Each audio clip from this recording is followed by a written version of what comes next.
PG college में पेयजल संकट से जूझ रहे खिलाड़ियों के पेयजल की गई पूर्व विधायक द्वारा व्यवस्था, लगवाया हैंडपंप। लंबे समय से मंदसौर पीजी कॉलेज ग्राउंड में पानी की व्यवस्था नहीं होने के कारण क्रिकेट खिलाड़ियों को खरीद कर पानी एवं घरों से लाना पड़ता था। हर रविवार को 500 से अधिक खिलाड़ी यहां क्रिकेट खेलने के लिए आते हैं और खिलाड़ियों ने भाजपा के पूर्व विधायक यशपाल सिसोदिया से उनके निवास पर पहुंचकर पानी की समस्या को लेकर अवगत कराया था, जिस पर पूर्व विधायक ने तुरंत मामले को गंभीरता से लेते हुए जिला पंचायत सीईओ अनुकूल जैन एवं कॉलेज के प्रिंसिपल से चर्चा की गई और यहां पर हेडपंप की व्यवस्था कराई गई है। खिलाड़ियों ने पीजी कॉलेज ग्राउंड में भाजपा के पूर्व विधायक यशपाल सिसोदिया, मंडल अध्यक्ष विनोद डगवार, भाजपा नेता पुलकित पटवा, युवा भाजपा नेता डॉक्टर भानु प्रताप सिंह सिसोदिया के आगमन पर उनका स्वागत सम्मान किया एवं उनसे फ्लैट लाइट लगाने की भी ग्राउंड में मांग की गई है।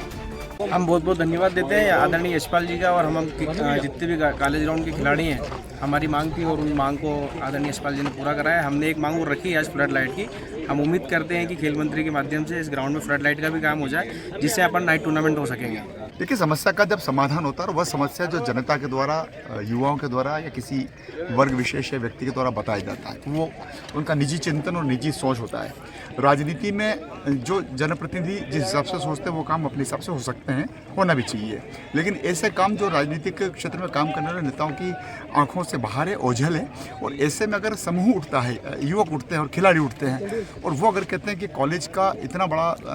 प्ले ग्राउंड जो न केवल खिलाड़ियों के लिए बल्कि आम लोगों के लिए भी उपयोग में आता है, सुबह 6 बजे 5 बजे से लेकर शाम को 6-7 बजे तक लगभग 12-14 घंटे तक इस खेल के मैदान पे हजारों युवक आते हैं, युवतियाँ आती हैं, बड़े बुजुर्ग आते हैं, सब तरह के लोग आते हैं। और ऐसे में एक ट्यूबवेल का खनन यदि पहले किया गया था, उस ट्यूबवेल के खनन होने के बाद उसकी पाइपलाइन का इश्यूज होते हैं, लाइट चली जाती है, समय पर स्टार्टर काम नहीं करता है, आदि समस्या आती। तो खिलाड़ियों का कहना था, विशेष करके नवीन ने मुझे बहुत इसको ध्यान आकर्षित कराया। उनका कहना था कि सर, अगर एक हैंडपम्प हो जाएगा तो हम अपनी आवश्यकता की पूर्ति कर लेंगे, हैंडपम्प चलाएं, बोतल भरी पानी पी लेंगे। और ये नहीं होने के कारण से मुझे बाद में जानकारी मिली कि इन खिलाड़ियों को अपने घरों से या अपने व्यवस्था के हिसाब से कैंपर लेकर के आना पड़ता, पानी की बोतलें लेकर के आना पड़ती है। तो बड़ा शारीरिक रूप से, मानसिक रूप से, आर्थिक रूप से उनको परेशानी झेलना पड़ती थी। आज मैंने भी प्रयास किया और चूँकि अभी अपने पास तो कुछ है नहीं, अब जो कुछ है निर्देश है, आदेश है, निवेदन है, आग्रह है, तो मैंने कॉलेज के प्रिंसिपल ज्योति दुबे को और सीईओ जो जिला पंचायत है आजकल अनुकूल जैन, वो नोडल अधिकारी हैं पीजी कॉलेज के, और पीजी कॉलेज का ही ये ग्राउंड है, तो हमने उन्हीं से संपर्क किया कि आप जनभागीदारी में बनाएं, चैरिटी में बनाएं, कैसे भी आप इसका फंड अवेलेबल करा, आपको एक हैंडपम्प की आवश्यकता है। मैं दोनों अधिकारी को धन्यवाद देना चाहता हूं कि उन्होंने जनहित की इस मांग की,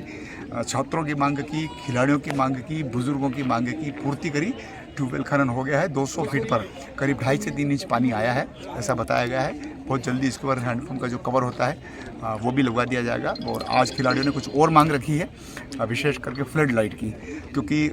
नूतन स्कूल का जो प्ले ग्राउंड है, जो स्टेडियम है, वहाँ पर लेदर से ही खेला जा सकता है, टेनिस से मैदान का उपयोग करने की अनुमति नहीं दी जाती है। मैं कोशिश करूँगा माननीय खेल मंत्री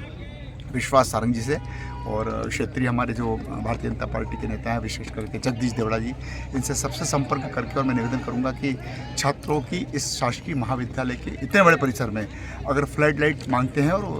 उसको संचालन करने का जुम्मा भी ये लेते हैं, तो मैं समझता हूँ सरकार इसको ध्यान दें। बहुत अच्छी बात है आपने कही। मैं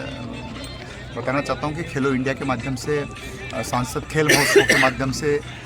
खिलाड़ियों को जिस प्रकार से सुविधाओं में इजाफा किया जा रहा है, उसी प्रकार से चूंकि खेल के मैदान अब कम बढ़ते जा रहे हैं, अब नया जब भी सोचें, मेरे तो इस बार भी मास्टर प्लान में मैंने कलेक्टर महोदय को चिट्ठी लिखी थी और कहा था कि अब हमारा शहर हो गया छोटा और शहर के आसपास जिस प्रकार से आबादी बढ़ रही है, आपको नया प्ले ग्राउंड देना पड़ेगा, आपको नया स्टेडियम देना पड़ेगा, आपको नया मुक्तिधाम देना पड़ेगा, आपको नया नवाचार करना पड़ेगा। और इसीलिए हमने हॉकी का जो टर्फ विकेट बनाया था वो शहर के बाहर बनाया और रेगुलर चल रहा है। आजकल दूरी का कोई सवाल नहीं है। अगर आप 15 किलोमीटर के 10 किलोमीटर के रेडियस में भी नया स्टेडियम बनाने की स्वीकृति प्रदान करें या नए स्टेडियम की बात अगर करें, इंडोर स्टेडियम की मेरा प्रपोजल उस समय का चल रहा है, अभी वो पाइप में है, वित्त विभाग के पास गया हुआ है। अगर वो भी हो जाता है तो हॉकी के टर्फ विकेट के अगल बगल में 400 ट्रैक का सिंथेटिक्स मैदान और आपका स्टेडियम, वो दोनों की मेरी पूरी प्रक्रिया चल रही है, पाइप में है। मुझे लगता है उसके लिए भी स्वीकृति प्राप्त हो।